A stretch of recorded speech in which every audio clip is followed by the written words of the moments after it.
우리 하나님 말씀 출애굽기 19장 5절 6절입니다.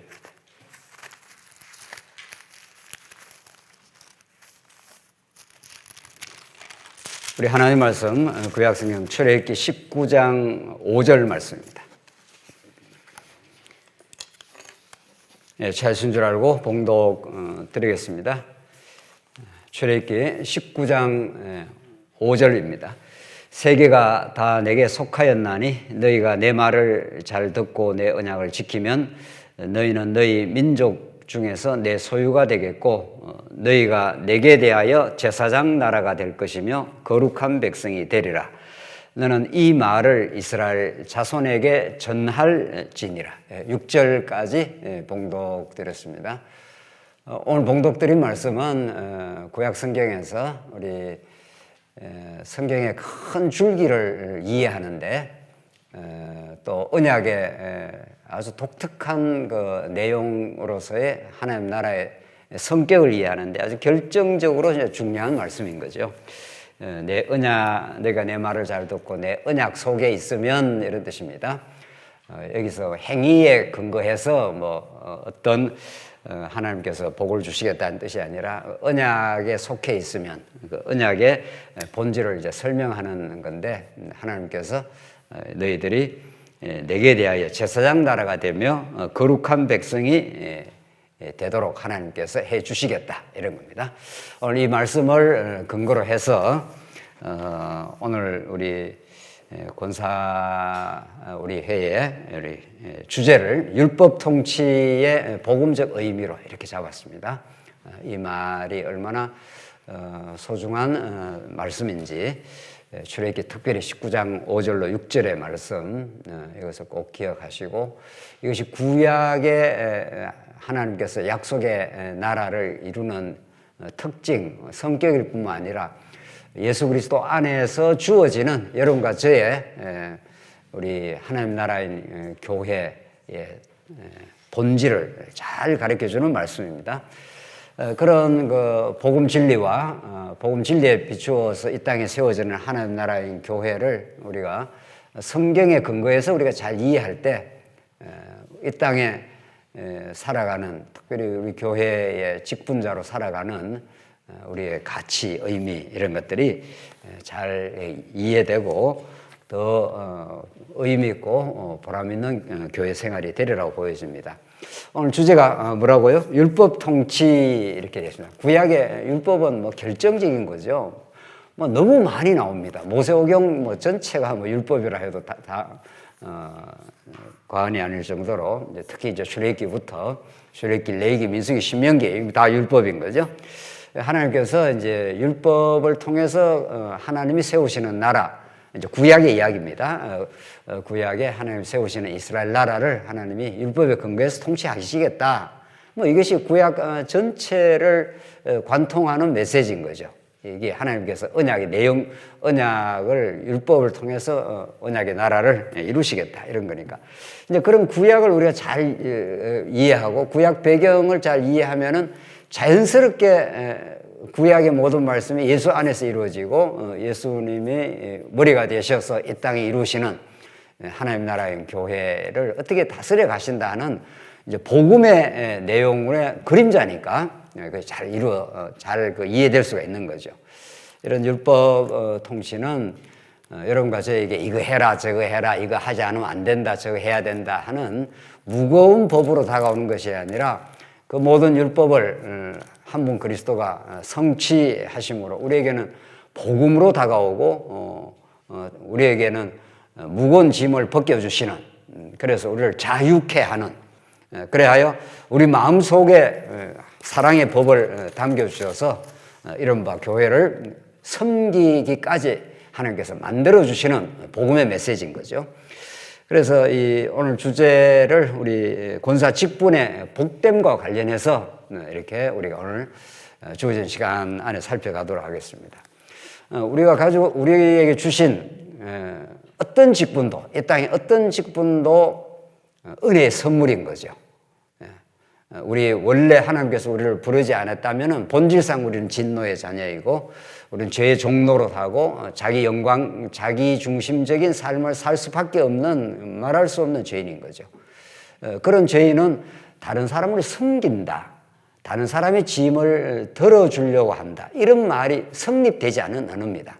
왜냐하면 뭐든지 자기 중심이니까. 타락한 죄인은 자기를 위해서, 자기 영광을 위해서, 자기의 유익을 위해서 심지어 다른 사람을 이용할 수까지 있는 거죠.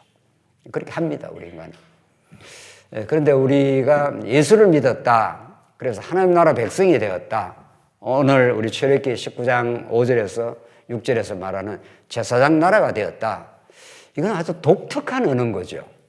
이 세상에서 말하지 않는 언어죠. 제사장 나라 이런 건 성경에서만 복음에서만 가르치는 언어지 뭐 세상에서 제사장 나라다 뭐 이런 말 자체가 없을 뿐 아니라 그런 의미도 없는 거죠. 자, 그래서 오늘 이제 10번째 이 권사 직분이라는 것, 권사 직분을 포함한 교회의 모든 직분, 이것이 얼마나 하나님이 주신 놀라운 복된 선물인가. 그 가치와 의미를 우리가 진정으로 깨달을 때 우리가 더욱 기쁨이 되고 감사함이 넘치게 되고 또 진정한 우리 교회를 섬기는 그 원동력이 여기서 그 의미와 가치를 느낄 때 나오게 되겠죠. 의미와 가치를 잘 못 느끼면은 내가 나만 권사인가? 혹은 또 권사가 뭐리 대단한가? 이런 식의 자기 비하 또 자기의 그 가치를 모를 수가 있는 거죠. 이건 모든 직분이 다 그렇습니다.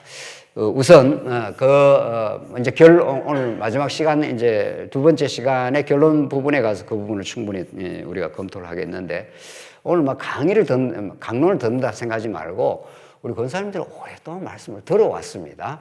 오늘 이 시간은 그동안에 우리가 말씀을 나눈 것을 이렇게 좀 깊이 생각하고 본인한테 좀 적용을 하고 진짜 내가 이렇게 복음 안에 살고 있다는 게 얼마나 가치로운 일인가를 좀 생각하는 그런 시간을 이번 갖도록 그렇게 하시죠.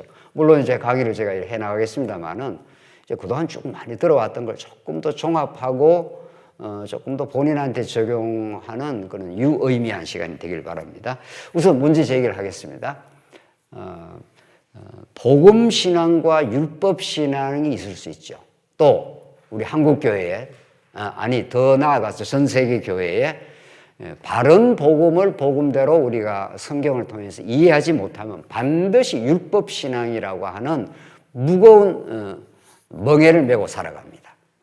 그러니까 예수를 믿었는데도 예수를 믿었다는 것은 이전에 죄의 종로를 하던 우리를 죄로부터 자유하게 할 뿐 아니라 사랑의 종이 되어서 하나님께서 우리를 살게 하시는 거죠. 그렇게 복음을 깨닫고 사는 과정에 하나님께서 우리를 교회를 섬기라고 목사든 장로든 권사든 기타 등등 우리 교사든 교회에 어떤 형식이 되든 우리에게 복된 그 직분을 주시는 거죠. 자, 그런데 복음에 대한 성경적 이해, 복음에 대한 올바른 이해, 그것을 제대로 못하면은 필연적으로 모든 사람은 율법적 신앙을 가지게 됩니다. 이것은 배워서 그렇게 되는 게 아닙니다. 모든 존재가 율법 아래 다 죄로 종로를 하고 살았기 때문에 거기서 복음을 접해야 거기서부터 해방이 되는 거죠. 애굽에 살다가 하나님께서 아브라함 언약에 근거해서 해방을 시켜준 거죠.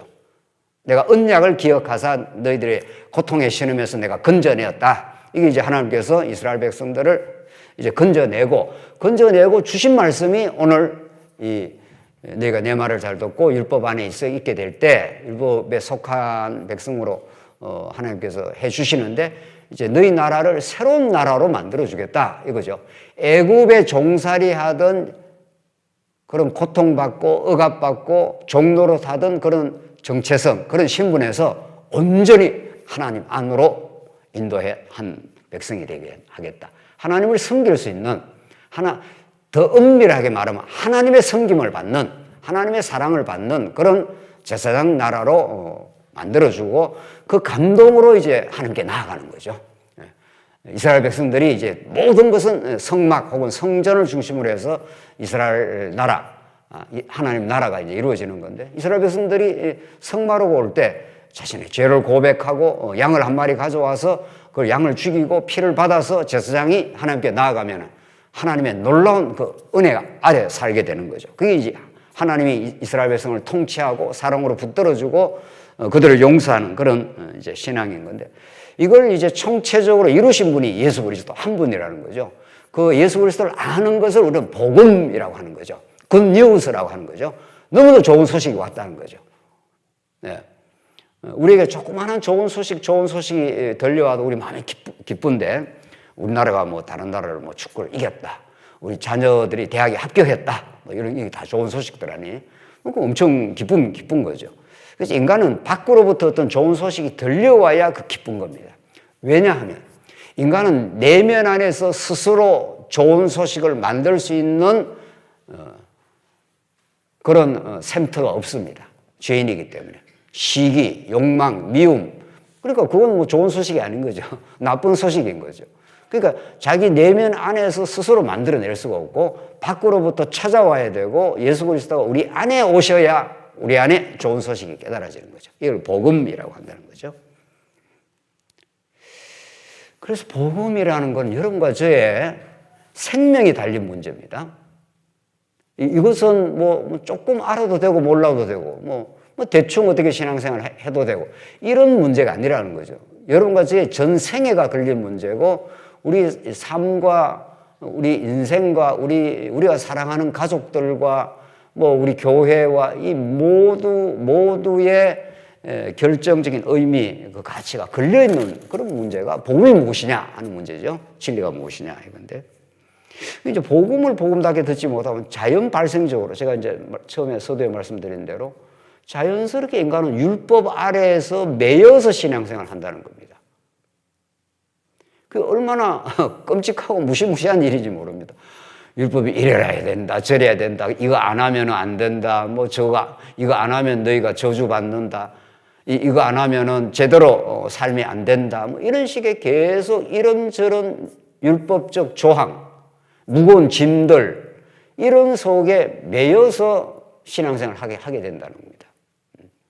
교회에 꼭 이렇게 해야 된다, 주일날 안 나오면은 안 된다, 뭐 이러면서 자꾸 남의 눈치를 보고 다른 사람과 비교하면서 이렇게 자유한 신앙생활이 안 된다는 겁니다. 여러분들 그 교환 제가 차근차근 읽기도 하고 제가 그냥 말씀을 나누기도 하겠는데, 복음신학이란 무엇인가? 복음의 진리만이 우리를 율법의 정죄와 자유하에서 자유케 하고, 이 말은 무슨 말인가 하면 우리가 복음을 접하기 전에, 예수 그리스도를 만나기 전에 누구나 율법 아래 있다는 거예요. 누구나 율법의 저주 아래 있다는 거예요. 그래서 인간은 가만 놔두면은 저절로 자기가 자책감을 가집니다.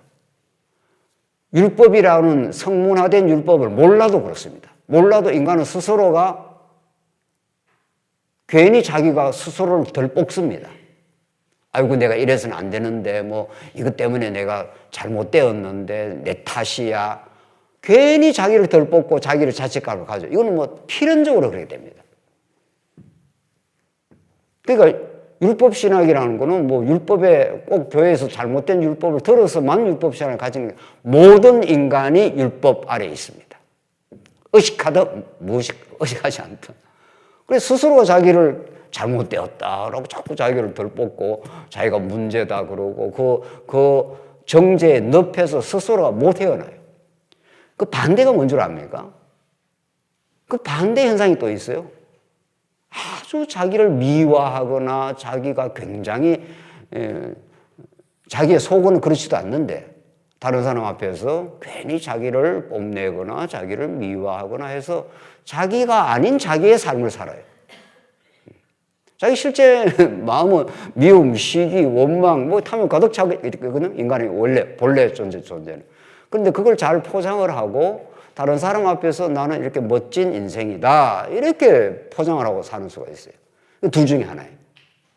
자기 허세 가운데 자기의 삶을 살지 않던가 혹은 자기를 덜 뽑고 살던가, 둘 중에 하나. 못 벗어나요. 그게 죄의 종로로 탄다, 성경의 표현에 따르면 그런 말이죠. 복음 진리만이 우리를 율법의 정죄와 죄에서 자유하게 합니다. 우리를 거기서 아무도 못 건져냅니다. 애굽의 종살이에서 누가 건져냅니까? 열재앙으로도 못 나옵니다. 그렇죠? 그렇게 나오려고 해도 바로가 또 마음이 강박해져가지고 이스라엘 백성들 너 잡아가지고 또 지자리에 갖다 놓고 지자리에 갖다 놓고 이런 거죠. 그러니까 여기에 대한 우리가 진지한 문제의식을 가질 필요가 있죠. 정말 이전의 삶이 그랬구나.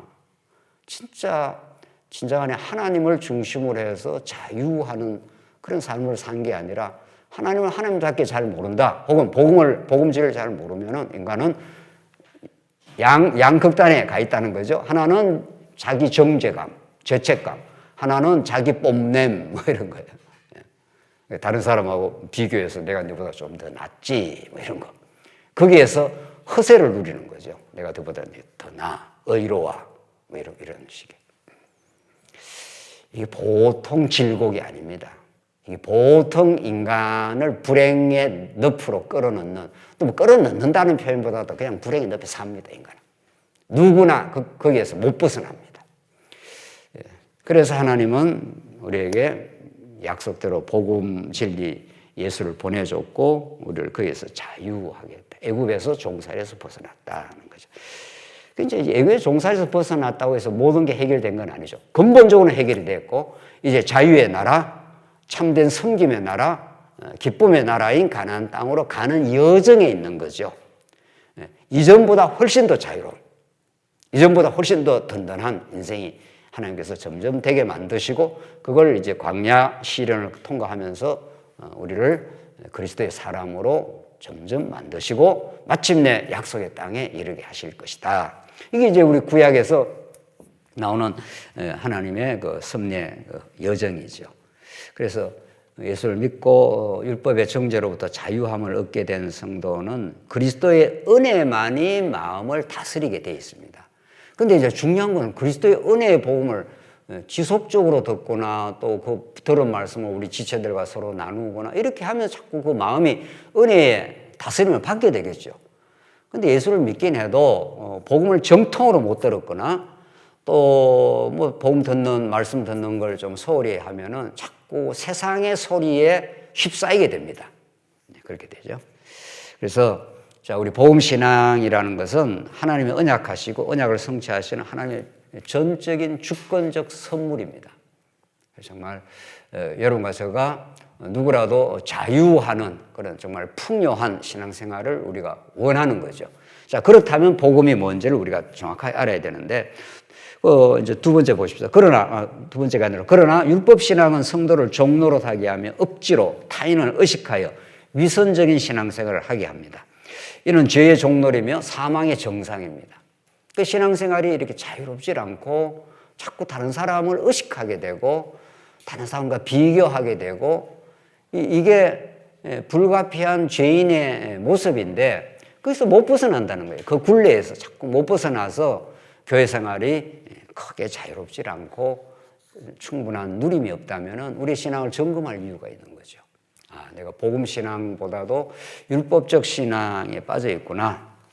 자, 오늘 이 부분을 우리가 많이 우리가 강론에서 이야기했지만 다시 한번 총체적으로 한번 정리를 해보는 시간을 갖겠습니다. 자, 두 번째 문제의식은 복음 신앙과 권사 직분의 복됨입니다. 그러니까 복음 신앙을 제대로 우리가 갖게 된다면은 교회 어떤 직분을 우리가 하나님께서 부여받았을 때 그것이 얼마나 복되다는 사실을 알게 됩니다.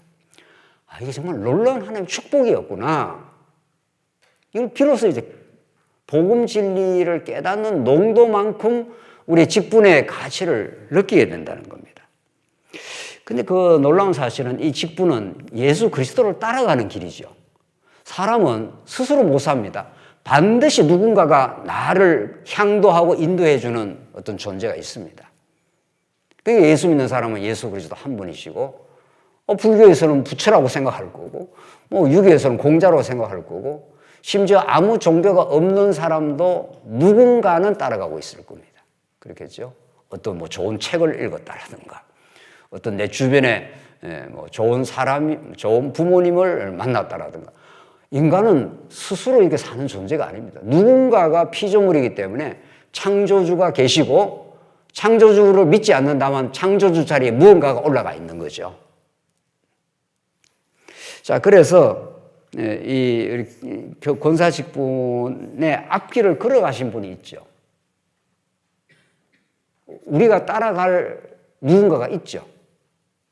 그것이 궁극적으로 예수 그리스도이고 성경은 그걸 좁은 길 이렇게 말합니다. 그걸 십자가의 길 이렇게 말하고 그것이 진정으로 하나님을 만난 길이었고 하나님께 영광을 돌리는 길이라고 넓은 길로 가지 마. 예수님이 가르치는 말씀입니다. 가지 마라. 그것은 죽음의 길이다. 참 생명으로 그 넓은 길이지만 많은 사람들이 이건 생명의 길이 아니고 좁은 길로 가는 그것이 진짜 생명의 길인데 이게 진짜 하나님의 은혜 속에 살아가는 길이고 이게 그냥 아이고 뭐 지질이 고생하는 길이다 이런 길이 아니라 많은 사람이 가지 않는 독특한 하나님의 인도하의 길인데 그게 진짜 영광의 길이고 그게 참된 하나님 나라 백성의 생명을 부욕해 하는 길이다. 이게 역설이잖아요. 좁은 길이 안 좋은 것 같은데 그 길이야말로 그게 예수님이 고난 받으시고 십자가에 죽으신 길이고 부활에 이르는 길이고 영광스러운 하나님 보좌 우편으로 성천하신 길이었다. 십자가를 통과하여 마침내 영광의 길에 이르게 되었다. 따라서 우리도 우리 모든 이 땅의 직분자들도 그 길을 하나님께 따라가게 돼 있다 하는 거죠. 그게 진짜 자기 생명의 부유함을 누릴 뿐 아니라 우리 다른 지체에도 넉넉한 생명을 나누어 주는 그런 그리스도의 길이다 하는 거죠. 자, 이 정도로 우리가 문제 해결을 하고, 자, 문제 해결 정리하자면은 복음을 복음답게 깨달았을 때는 율법적 신앙생활, 무언가 억눌려서 누군가 비교해서 또 억지로 내가 어떤 직분을 받았으니 이거 뭐 할 수밖에 없는 그런 식의 신앙생활이 아니라 복음은 우리를 애굽에서 자유하게 했고 마음의 기쁨과 자유함을 주셨고 마음으로부터 하나님을 사랑하는 마음이 생겼고 마음으로부터 우리가 교회를 섬기고자 하는 자발적 어떤 동기가 생겼고 그래서 자유하게 된다는 겁니다. 할 수 있는 만큼 기쁨을 다해서 또 하고 나서도 늘 감사가 넘치는 그래서 그 길이 좁은 세상의 기준으로 볼 때는 좁은 길처럼 보이지만 그게 짐을 지는 일, 다른 사람을 짐을 들어주는 길이기 때문에 그게 짐을 지는 길이 될 수가 있죠. 그러나 그것이 속에서 자원해서 사랑하는 감격으로 하기 때문에 그 짐지는 일을 부모가 자식 사랑할 때 힘이 들죠. 그러나 어느 부모가 정상적인 부모라면 자식을 사랑할 때 힘이 들기 마련인데 그래서 요즘에 애를 잘 안 올라간다는 거죠. 세상이. 그렇죠? 그 힘이 드니까. 그런데 그건 몰라서 하는 일이라는 거죠. 진짜 부모의 역할을 하면서 기쁨을 느껴본 진정한 부모라면 자식 사랑하는 게 고단하고 끝도 없습니다. 그렇죠? 옆에 사람 잠깐 사랑하는 거야. 잠깐 힘든 거지는 뭐 의식이 있으면 조금 돈을 주든지 약간 베푸면 되죠. 이 자식은 눈에 뭐가 들어올 때까지? 흙이 들어올 때까지. 참, 이건 끝도 없는 길이에요. 이거는. 그런데도 그 길을, 그 좁고 힘든 길을 모든 부모들은 기쁨으로 갑니다. 못해줘서 안 되리는 거예요. 못해줘서 미안하대. 참, 그것도 놀라운 일이에요. 이게 사랑의 논리예요. 사랑은 내가 많이 해줬으니까 이 녀석아 많이 해줬지. 이런 부모는 없어요, 세상에. 죽도록 많이 뭐 해주고 또 해주고 나서도 늘 마음에 더 못해줘서. 이 놀라운 사랑의 역설 말이죠. 우리 하나님이 그런 마음이에요. 하나님이 자기 아이 독생자를 예수 그리스도로 십자가에 고난받고 십자가에 죽기까지 그 피를 흘려 영광의 하나님이 우리에게 그 은혜의 하나님을 우리에게 증명을 했는데 하나님은 더 못해줘서. 이게 복음이에요. 복음을 접한 사람이 정말 우리의 신앙생활이 주를 위해서라면 이렇게 되는 거죠. 우리 할 수 있는 만큼 정말 복음을 복음답게 깨닫는 그 길이 우리 직분을 받아들이게 될 때 정말 얼마나 힘차고 놀라운 그 원동력을 복음이 우리에게 주는가. 자, 두 번째는 조금 신학적인 거니까 제가 신학적인 딱딱한 이야기는 그냥 지나가겠습니다. 구약과 신약의 관련 뭐 이런 거, 뭐 이런 것들은 너무도 뭐 우리가 구약과 신약은 똑같은 복음이라는 겁니다. 세 번째, 구약에서의 그 모세 율법 통치 이런 부분은 이제 조금 정리가 필요한 거죠. 자, 이제 우리가 구약에서 우리가 율법 통치의 오늘 주제가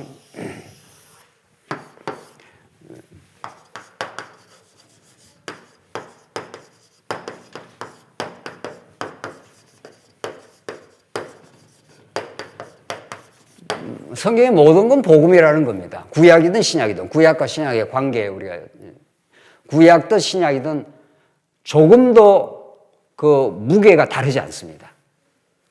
구약은 구약대로 신약은 신약대로 완벽한 진리죠.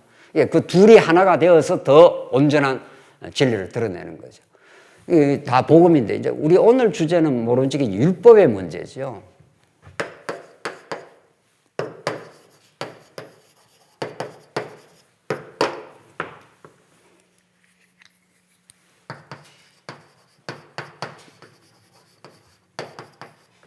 오늘 뭐 아주 개략적으로만 정리를 하십시다.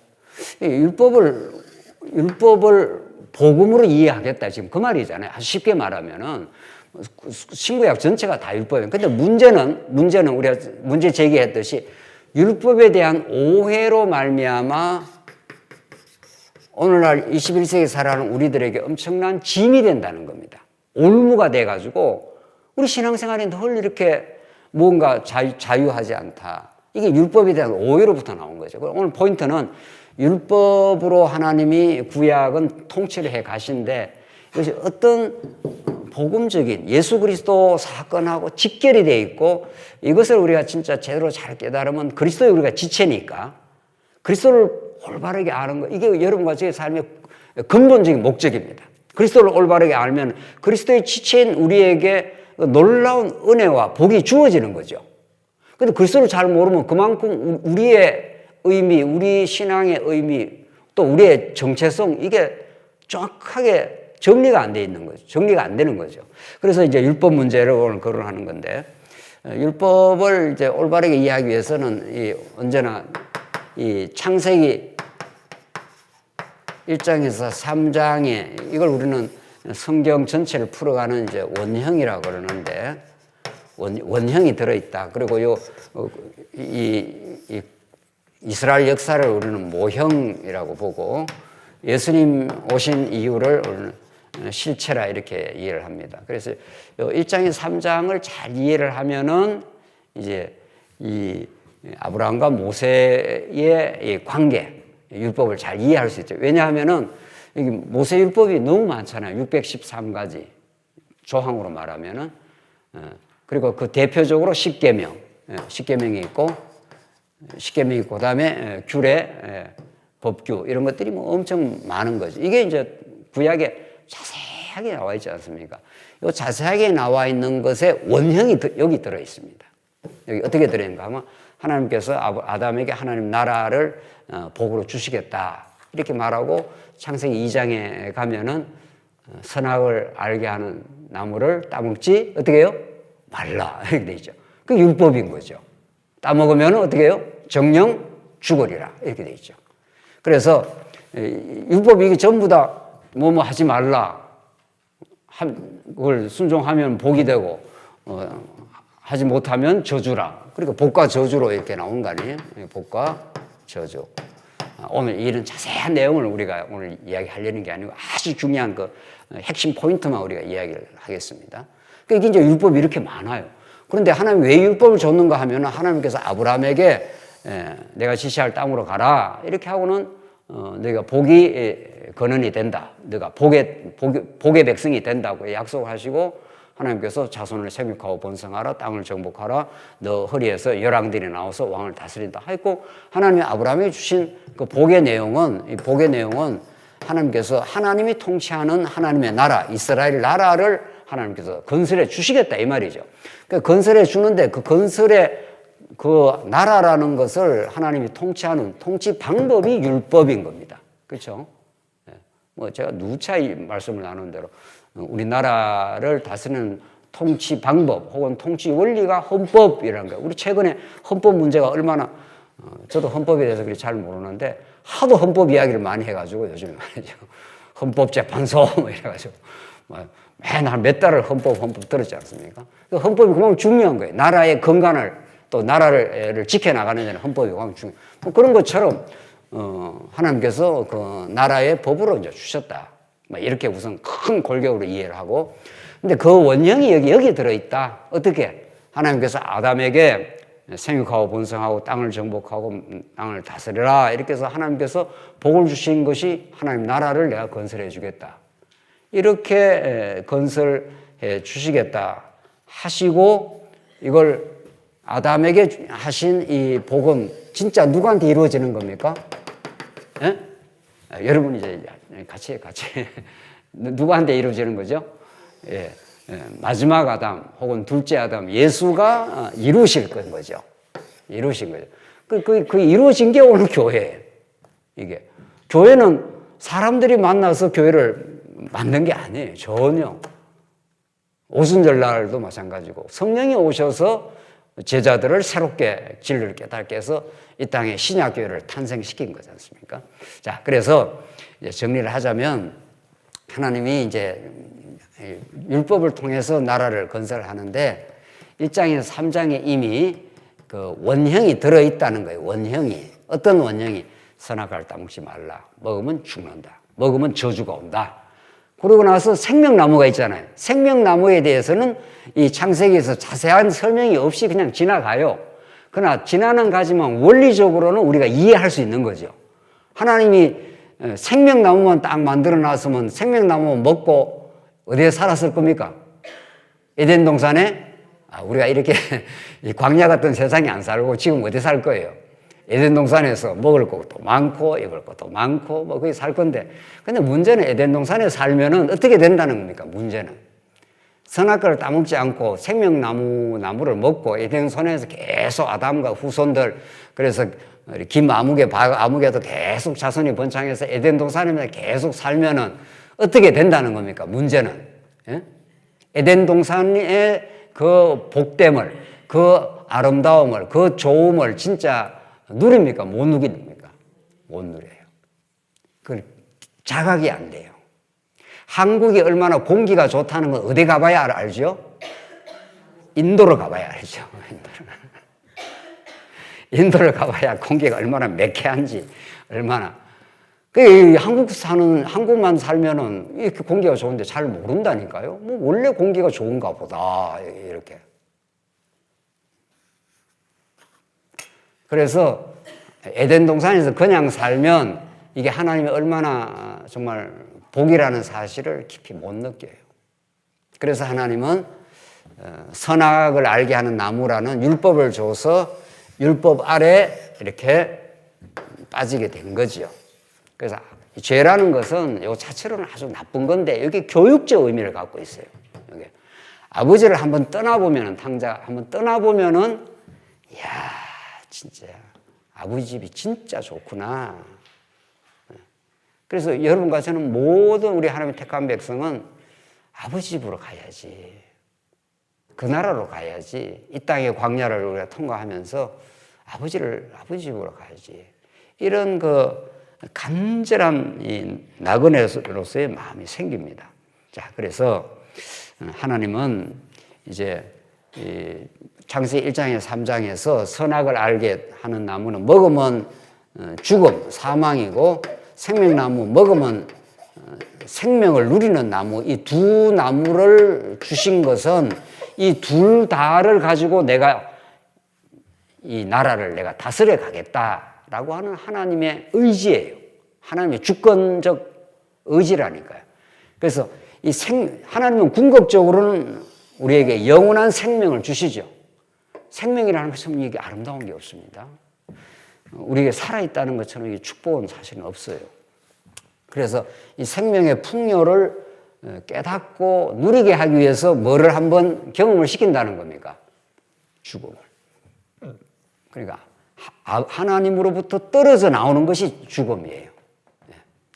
하나님의 생명의 연결고리로부터 떨어져 나오면 이제 나무가 뿌리에서 이렇게 나무가 뿌리채 확 뽑힌 나무가 있잖아요. 바람이 강풍이 불어가지고 그러면 그 살아있는 것 같아도 시간이 지나가면 어떻게 됩니까?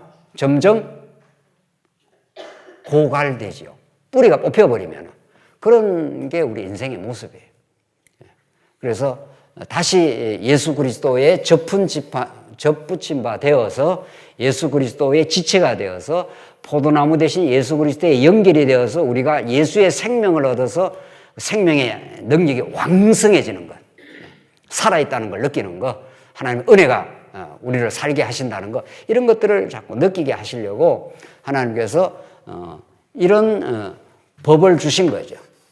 따먹으면 죽는다, 먹으면 산다, 이게 이제 포함되어 있잖아요. 그래서 결국은 한번 하나님은 하나님을 떠나게 하셨다가 하나님께서 다시 생명나무, 진정한 영원한 생명나무 되시는 예수님의 나는 길이요 진리요 뭐라고요? 생명이라 생명나무로 오실 예수를 만나서 영원히 예수 안에 살게 만들어 주시려고 그런 하나님의 통치를 하나님의 작정을 하신 겁니다. 그리고 이것을 그대로 모세율법에서 먹으면 죽고 너 내 순종하면 저주를 받고 말 잘 들으면 복을 받는데 이스라엘 역사는 무슨 역사입니까? 따지고 보면은 현상적으로 저주의 역사예요. 다 불순종해갖고 70년 포로 잡혀가죠. 그러나 하나님의 약속대로 그들을 돌아오게 한 거죠. 이스라엘은 행위로는 절대로 하나님 앞에 복을 받을 수 있는 존재가 아니라는 것을 확증한 사건이 이스라엘 역사, 구약 역사 전체 흐름이고 그러면 어떻게 하나님께서 이스라엘 70년 갔다가 다시 돌아와서 그 풍요를 누리게 됐느냐? 이거는 하나님의 은혜의 선물이었다. 이렇게 해서 이스라엘 백성들에게 이 생명과 사망으로 하나님이 통치하겠다는 것이 모세 율법에 그대로 이루어지고 요 율법을 가장 집약해서 보여주는 것을 우리는 뭐라고 한다? 뭐라고 하죠? 모세 율법을 가장 잘 집약해서 보여주는 것을 우리는 성전 통치라 한다. 율법이 가장 잘 극적으로 드러난 거. 왜냐하면 율법은 행위로는 이스라엘 백성들이 뭐 받을 수밖에 없습니까? 실제 저주 받습니다. 그럼 하나님께서 이들을 어린 양 하나 데리고 오면은 하나님을 만나는 복을 누리게 되죠. 그게 어디서 이루어지는 겁니까? 성전에서 이루어지는 거죠.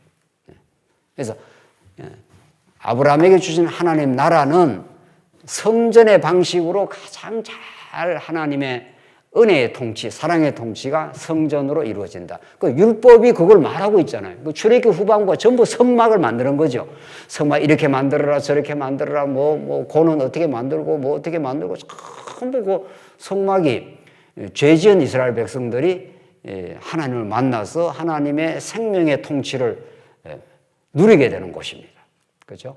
그러니까 율법을 다른 말로 말하면 성전 이렇게 하는 거예요. 율법 통치를 다른 말로 말하면 하나님의 성전을 통해서 이스라엘 백성을 다스려 주시고 용서를 해 주신다.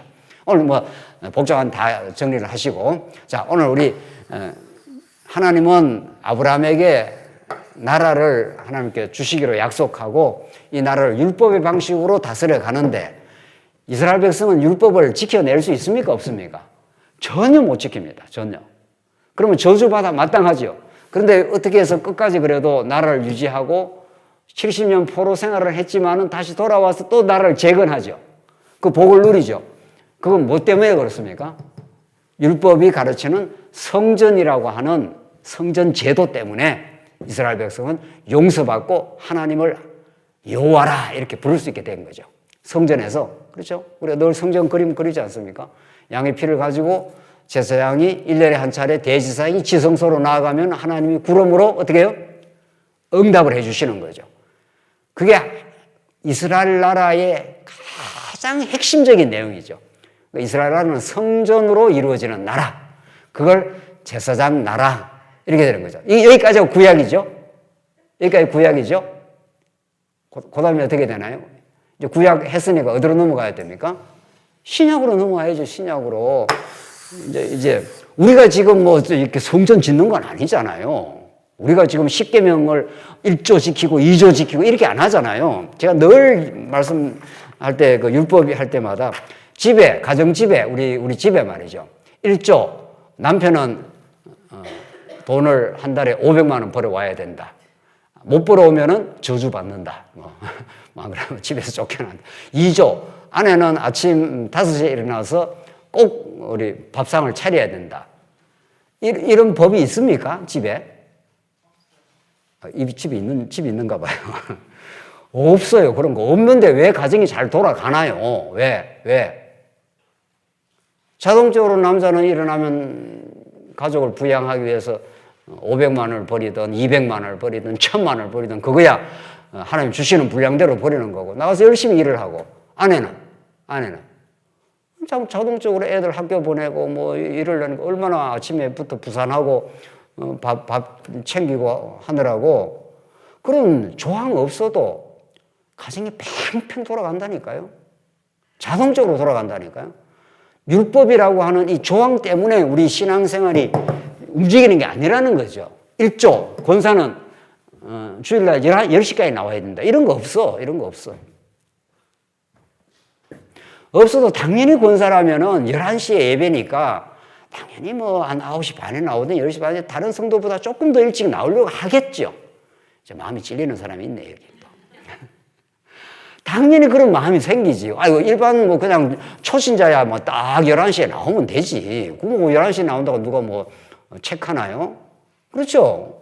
뭐 그냥 다 모든 세팅이 다 돼 있는 상태에서 딱 들어와서 11시 예배를 드리면 되지만 목사라든가 뭐 장로라든가 권사는 그렇지 않죠. 11시 예배가 이루어지면 얼마나 물밑 작업이 있냐고요. 강연 준비도 해야지. 뭐 우리 권사님들은 식당도 어떻게 돌아가는가 좀 봐야지. 청소는 제대로 좀 돼 있는지. 이런 모든 물밑 준비 작업을 해야 11시에 뭐가 딱 스타트가 될 거 아니에요. 그렇죠? 제가 하나 예를 드는 것 뿐이에요. 이것뿐만이겠냐고요. 그러니까 그런 어떤 율법 조항이 없어도 팽팽 돌아갑니다. 왜? 뭐가 있으면. 하나님을 사랑하고 어떻게 해요?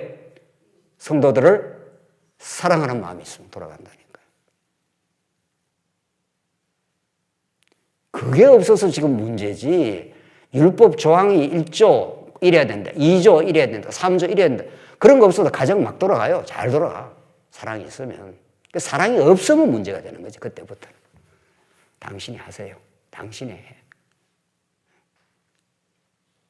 이렇게 자꾸 남한테 미루거나 그러면 사실은 자기 삶도 역동성도 없는 거죠.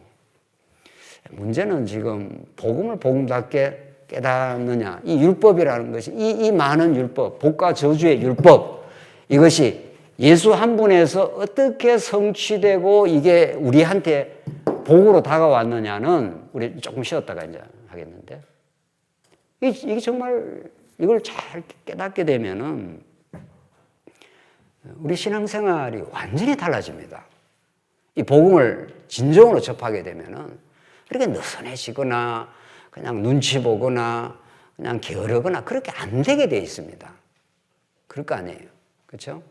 그래서 우리 신약에서 어떻게 이것이 성취가 되고 우리 권사님들의 신앙생활이 얼마나 기쁨과 감사의 신앙생활로 하나님께서 우리를 작정하시고 인도해 가시느냐. 정말 이번에 이걸 확실하게 좀 정리를 할 이유가 있습니다. 조금만 쉬었다 하시죠.